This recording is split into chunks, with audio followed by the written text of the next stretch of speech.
Hi everyone, welcome to the channel. इस particular video में हम डिस्कस करने वाले हैं कि हमें कैसे बनारस हिंदू यूनिवर्सिटी क्रैक की जा सकती है। और इसमें हम बीए, बीकॉम, बीएससी एजी, बीबीए एलएलबी के एलिजिबिलिटी क्राइटेरिया को और प्रोग्राम्स को देखेंगे कि किस तरीके के प्रोग्राम्स हैं। और हमें बेसिकली स्ट्रैटेजी को अपना समझना पड़ेगा सिलेबस को चेक करते हुए। जब देखिए सिलेबस क्लियर होता है तो स्ट्रैटेजी अपने आप बन जाएगी। और एलिजिबिलिटी क्राइटेरिया में ये चीज़ याद रखने वाली है कि यूजुअली वो कह रहे हैं कि 50% होना चाहिए आपका क्लास 12th में। तो हाँ ठीक है, अगर आप स्कूल नहीं जाते हैं, आपको स्कूल जाना पसंद नहीं है, ये सब है, लेकिन आपको 50% तो यार दोस्त लाना पड़ेगा अगर आपको अच्छी यूनिवर्सिटी चाहिए। तो ये चीज़ का ध्यान रखना है यहाँ पे। अभी देखिए बीए ऑनर्स की बात करें तो बीए ऑनर्स सोशल साइंसेज में ऑफर होता है। और उसमें जो डोमेन है general options languages map to the programs कि क्या क्या चीज़ें आपको हैं। तो देखिए दो एसेंशियल पेपर्स हैं, एक है लैंग्वेज टेस्ट जो कि हिंदी और इंग्लिश है, और सेक्शन 3 है general test for the admission in BHU. 10+2 के या इक्विवेलेंट एग्जामिनेशन में 50% मार्क्स की बात की गई है यहाँ पे।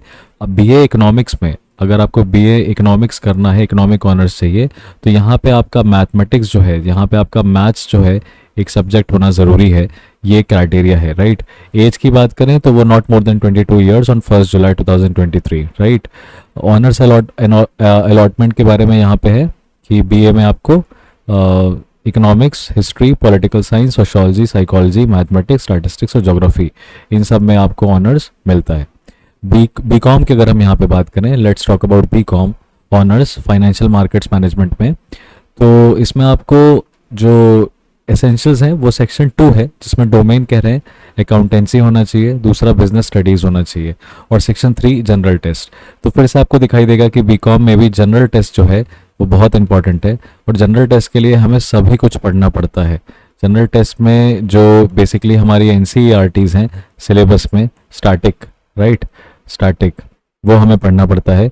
और करंट अफेयर्स के भी क्वेश्चंस होते हैं, साथ में एनालिटिकल रीजनिंग भी होती है। तो ये चीज़ आपको ध्यान में रखना चाहिए कि जनरल टेस्ट के लिए आपको लगभग सभी कुछ पढ़ना पड़ेगा। तो आप थोड़ा करके जो है उसको लॉन्ग टर्म में प्रिपरेशन कर जाएंगे।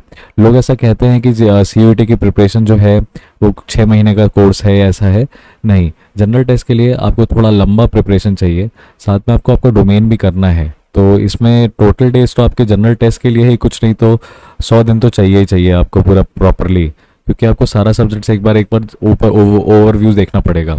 बेस्ट बुक की बात करें तो हाँ ठीक है, आप ल्यूसेंट से पढ़ सकते हैं, लेकिन आपको उसका कॉन्टेक्स्ट पता होना चाहिए। जल्दी में आपको पूरा जो मैटर है वो पता होना चाहिए कि कहाँ से क्वेश्चंस पूछे जाते हैं। तो इस जगह पे आपका समय बचाने के लिए डेफिनेटली अगर आपको गाइडेंस मिल रही है तो आपको गाइडेंस लेनी चाहिए, राइट। क्योंकि जीटी के ऊपर कंटेंट बहुत है, बुक्स बहुत हैं। वैसे तो आप क्वेश्चंस के माध्यम से याद कर सकते हैं।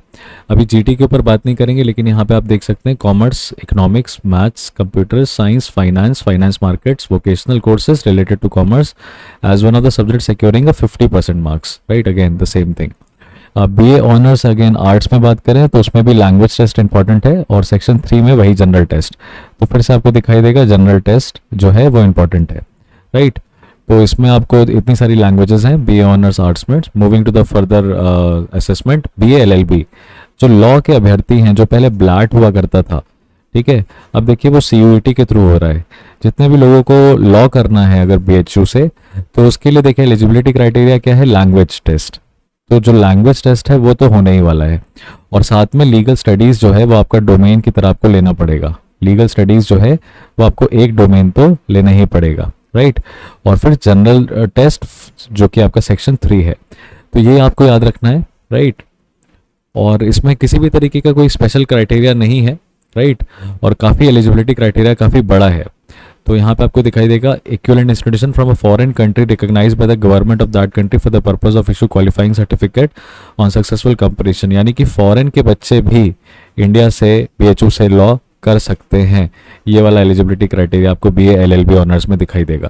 तो ये एलिजिबिलिटी क्राइटेरिया को ध्यान में रखते हुए अब अपनी प्रिपरेशन को स्टार्ट करने का जो राइट टाइम है, उसमें सबसे पहले ये समझना है हमें कि जनरल टेस्ट जो है, आफ्टर ऑल जनरल टेस्ट, उसका सिलेबस क्या है, what is the syllabus of general test.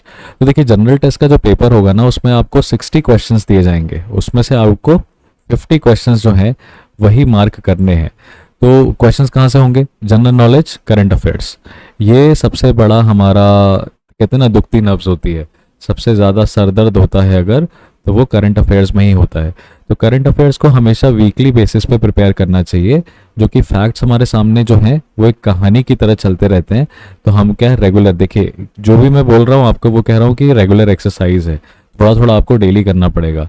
फिर general mental ability, numerical ability होती है इसमें, रीजनिंग होती है, simple application of basic mathematical concepts, quantitative arithmetic, algebra, geometry, mensuration, statistics.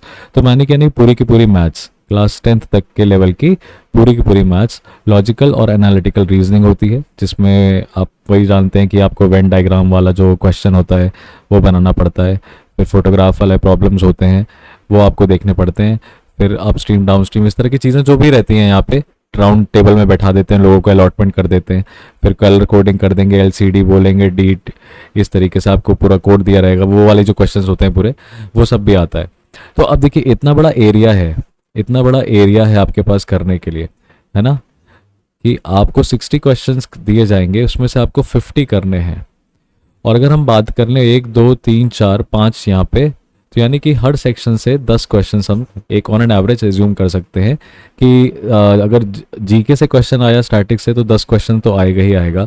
Current affairs की बात करें तो उसमें भी हमें 10 क्वेश्चन देखने को मिल सकते हैं। तो ये चीज़ आप समझ सकते हैं कि अगर हम प्रोबेबिलिटी की भी बात करें तो हमें इसको रिस्क नहीं लेना चाहिए, क्योंकि यहाँ पे बहुत ज़्यादा फाइट है। तो जो, क्योंकि कंपटीशन बहुत ज़्यादा रहता है, तो एस्पिरेंट जो हैं वो बहुत ज़्यादा रहेंगे, सीट्स बहुत लिमिटेड रहती हैं, है ना, सीट्स बहुत लिमिटेड रहती हैं।